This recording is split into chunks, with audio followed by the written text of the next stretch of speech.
বৰপেটা ৰোডত ওজন পৰিমাণৰ ড্ৰাগছৰ সৈতে আটক এজন দুৰ্ধৰ্ষ সৰবৰাহকাৰী। নিষিদ্ধ ড্ৰাগছৰ বিৰুদ্ধে বৰপেটা ৰোড আৰক্ষীৰ ধাৰাবাহিক অভিযান।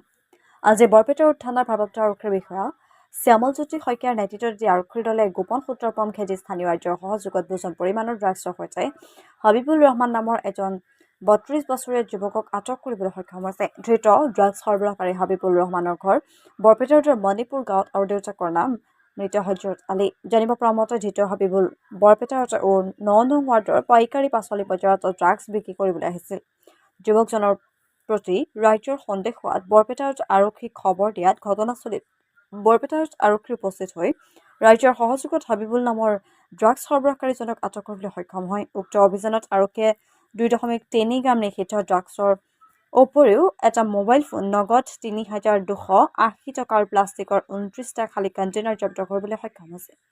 সম্প্ৰতি বৰপেটা ৰোড আৰক্ষীয়ে ধৃত ড্ৰাগছ সৰবৰাহকাৰী হাবিবুলক আটক কৰি অধিক তথ্যৰ বাবে মাৰাথান জেৰা অব্যাহত ৰাখিছে। News desk Assam Kranti.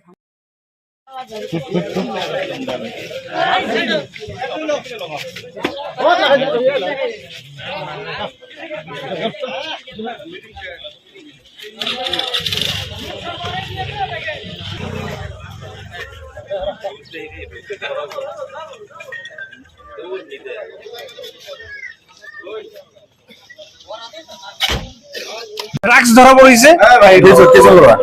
মই আহি চালো একজনে আছে, ল'ৰা এটা ধৰি ৰাখিছে মানুহ। চিনি পাই নেকি ল'ৰাটো? মই চিনি নাপাওঁ। কোনখিনি জাগাত ধৰছে? এইখিনিতে। জাগাৰ নাম কি? চব্জি বজাৰ, বৰপেটা পাইকে চব্জি বজাৰ, মদিনা মছজিদ হোটেলৰ সন্মুখত। আৰক্ষী আহিছে যে দেশতে ড্ৰাগছে আমাক সৰ্বনাশ কৰি আছে। ড্ৰাগছৰ পৰা আমি কেনেকে হাত সাৰিব পাৰি, সেইকাৰণে আমাৰ আৰক্ষীয়ে তথা আমাৰ প্ৰশাসনৰ পৰা বা মুখ্যমন্ত্ৰী মহোদয় যদি এবাৰ ভাল পদক্ষেপ লয় আমি ভাল পাম। ৰাইজ আমাক যুৱ চাম কি অধঃপতনৰ ফালে যাই আছে।